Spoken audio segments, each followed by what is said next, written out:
Olá! Hoje a gente vai olhar para a figura de Esdras, o escriba, o Ezra HaSofer, de um jeito um pouco diferente do histórico usual.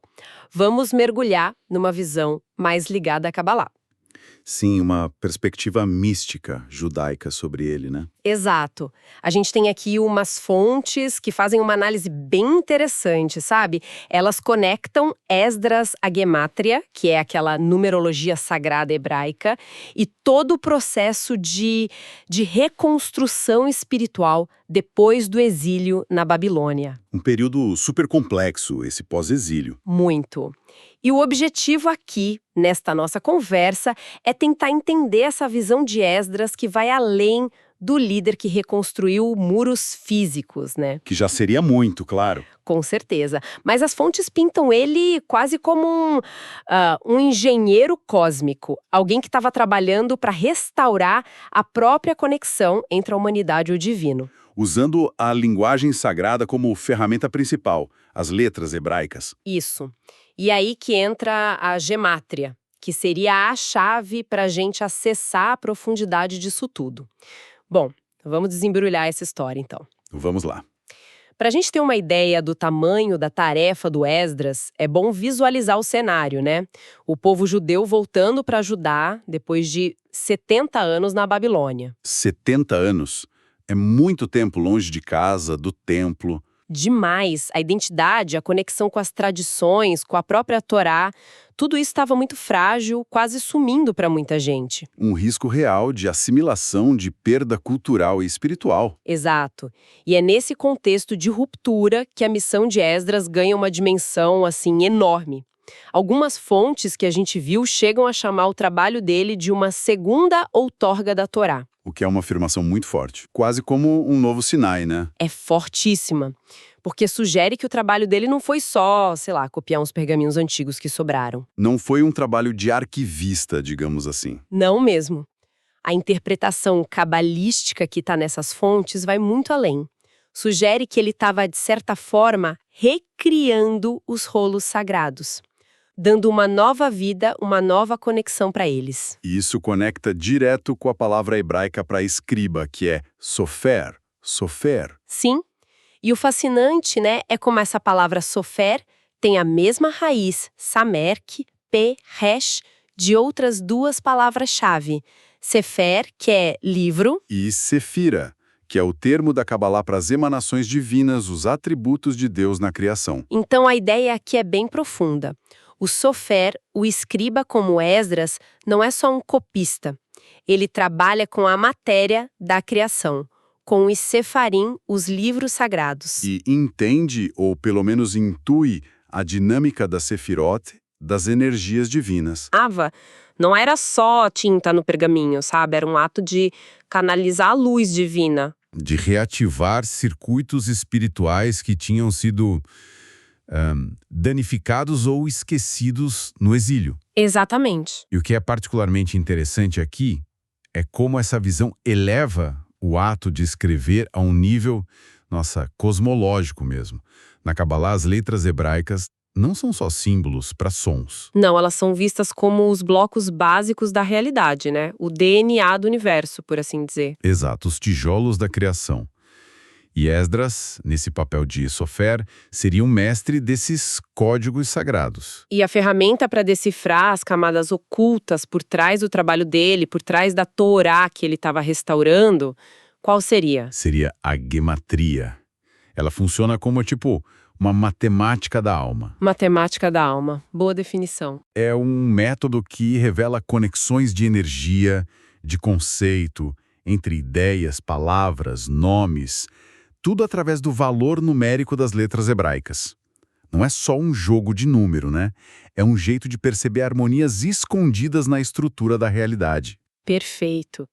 E para a gente sentir o peso dessa ferramenta na prática, vamos olhar para uma passagem bem complexa e difícil atribuída a Esdras. Está lá no capítulo 10 do livro dele. A questão dos casamentos com estrangeiros. Uma medida bem dura. Muito dura. Depois que o povo voltou, Esdras convoca todo mundo para um processo de purificação espiritual bem intenso, e isso envolvia se separar dos cônjuges estrangeiros. Casamentos que tinham acontecido durante ou depois do exílio com povos vizinhos. Sim. E na visão dessas fontes, essa medida, por mais dolorosa que fosse, era vista como necessária para preservar a identidade espiritual única do povo, a santidade da comunidade que estava tentando se reerguer ali. Uma tentativa de evitar a diluição da identidade naquele momento crítico de recomeço. Exato. E a palavra hebraica central para essa ação de separar, de distinguir, é lehavdil. Lehavdeu. A mesma palavra que se usa para separar o sagrado do profano, a luz da escuridão, como no fim do Shabat na Havdalah. Essa mesma. Agora vamos aplicar a gemátria nela. Lehavdil. As fontes mostram o cálculo. Lamed é 30, Ra é 5, Bet é 2, Dalet é 4, Yud é 10 e outro Lamed é 30. Somando tudo, 30 plus 5 plus 2 plus 4 plus 10 plus 30. Dá 81. 81. É importante a gente guardar esse número. Ok? 81. Com esse 81 na cabeça, as fontes nos levam para outro momento, fundamental na tradição judaica. A revelação no Monte Sinai. O grande encontro, a manifestação direta de Deus ao povo. Isso. E qual é a primeira palavra que Deus usa para se apresentar ali? É a palavra Anoki, ou Anoki. Anoki. Geralmente traduzido como eu ou eu sou. Sim, mas na Kabbalah é muito mais que um pronome, né? É a afirmação do eu divino essencial, a presença se revelando. As fontes até falam da pronúncia com aquele kaf gutural no final, Anohi, que teria uma força especial. Uma palavra carregada de poder, sem dúvida. E qual será a gematria dessa palavra tão central, Anoki? Vamos fazer o cálculo? Aleph, Alif, vale 1, Nun, que vale 50, Kaf, que vale 20 e Yud, que vale 10. Então, 1 plus 50 plus 20 plus 10. O resultado é 81 de novo. 81, o mesmo valor de Lehavdil. Exatamente. E é aqui que a análise das fontes fica, assim, muito provocativa. Essa equivalência numérica 81 para Lehavdil, separar, e 81 para Anoki, o eu divino, as fontes não vêm como coincidência. De jeito nenhum. Não, né? Indicaria uma conexão profunda. Uma conexão profunda de energia e conceito. O que essa gematria estaria sugerindo é um princípio espiritual que parece paradoxal, mas é fundamental. O ato de leardio, de fazer uma separação consciente, de distinguir e se afastar daquilo que dilui a essência espiritual ou que obscurece a conexão divina. Esse ato de separar. É precisamente o que cria o espaço sagrado, a clareza, tipo um vácuo receptivo que é necessário para que a Anoki, a presença divina, possa se manifestar e ser percebida. Uau! Então a purificação que Esdras pediu, por mais radical que pareça, É reinterpretada aqui. Não é só uma questão de pureza étnica ou social, é vista como uma tecnologia espiritual, sabe? uma tecnologia espiritual. Interessante. Um método indispensável de preparação. Era como se Esdras estivesse ensinando para o povo, olha, para a gente poder sentir e ouvir de novo a presença divina aqui, para reconstruir nossa conexão depois do exílio, a gente precisa primeiro criar um recipiente claro, definido. Limpar o terreno, digamos assim. Exato. Precisamos nos separar ativamente do que nos fragmenta, do que nos afasta da nossa essência coletiva. A separação nesse sentido não é um fim, é um meio para uma união mais profunda com o sagrado. É tirar as interferências para poder sintonizar a frequência divina. Perfeito.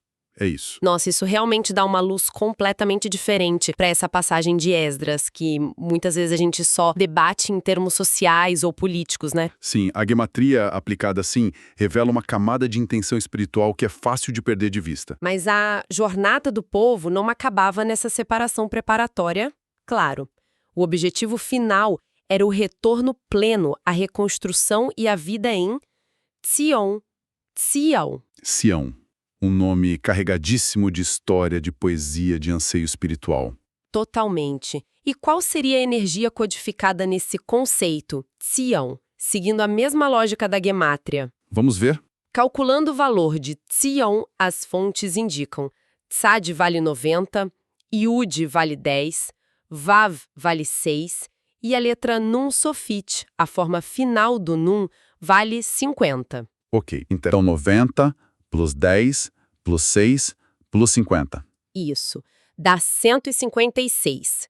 156, outro número-chave para nossa análise. 156 para Tzion, guardado. E aqui, a análise cabalística que as fontes propõem faz uma conexão surpreendente. Liga a energia de Sião a outra figura bíblica central, um arquétipo poderoso de exílio, provação, mas também de integridade, reunificação e redenção. Quem seria? Yosef, José. Si mesmo, o filho amado, vendido pelos irmãos, que desceu ao Egito, passou por poucas e boas, mas manteve a conexão espiritual e acabou virando governador do Egito. E salvou a família e o futuro povo de Israel da fome. Uma história incrível. Incrível. E agora, vamos calcular a gemátria de Yosef.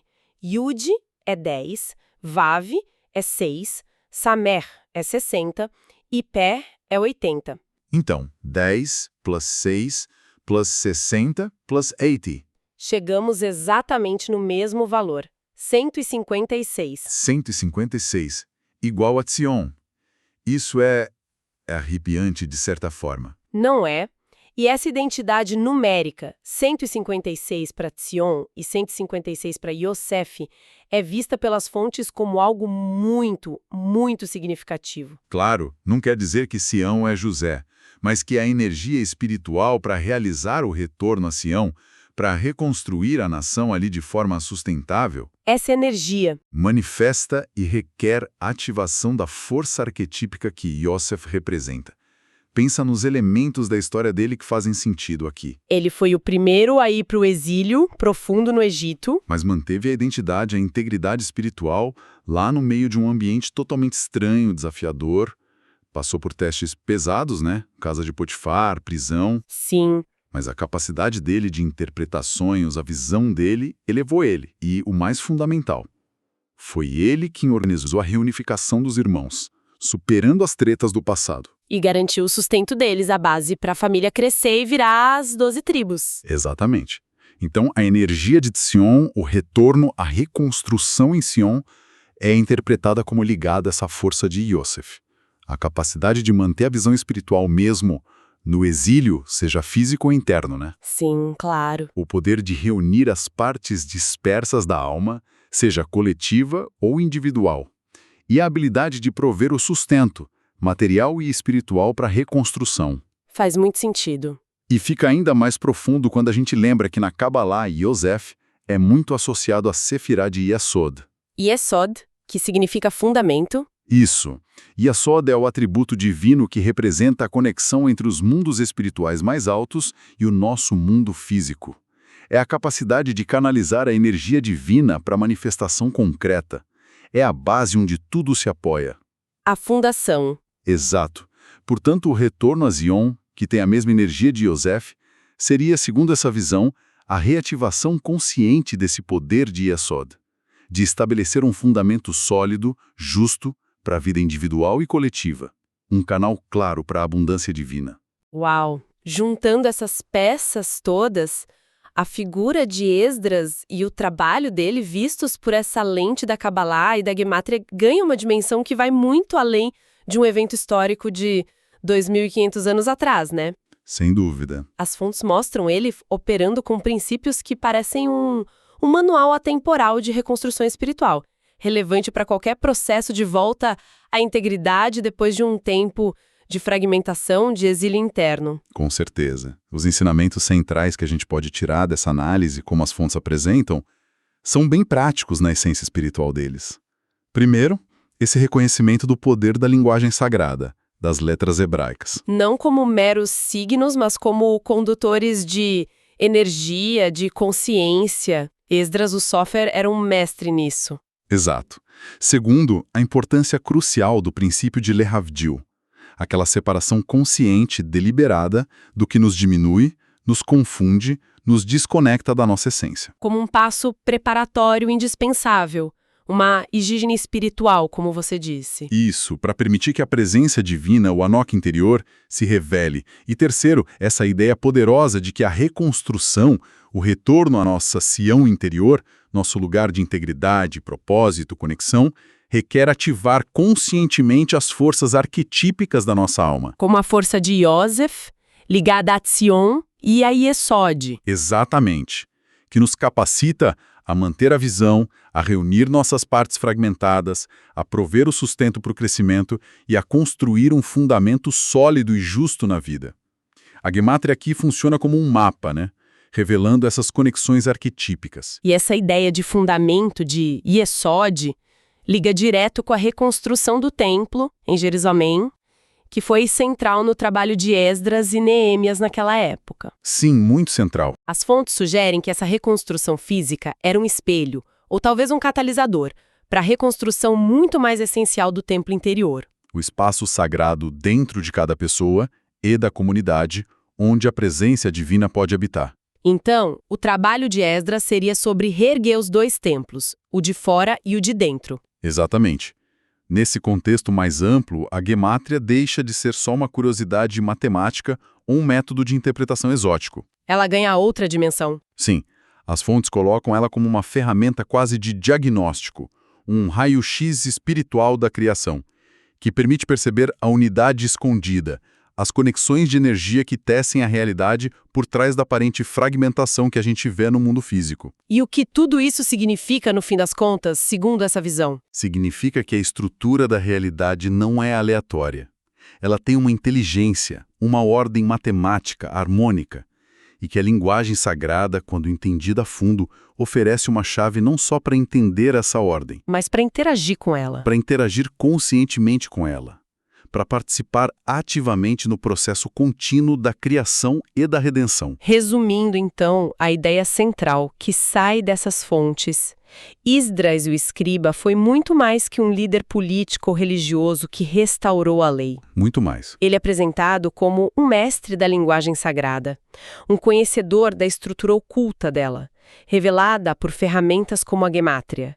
E usando essa compreensão, ele teria guiado um processo fundamental de reconexão espiritual para um povo traumatizado pela dispersão. Ele não só trouxe de volta a letra da lei, ele trabalhou para reacender o espírito por trás dela, a conexão viva com o divino. Exatamente. E talvez a reflexão final que essa análise toda deixa para a gente, algo para se pensar a respeito, é como esses princípios dinâmicos que a Gemátria ajudou a iluminar, como eles podem ressoar nas nossas próprias jornadas, hoje.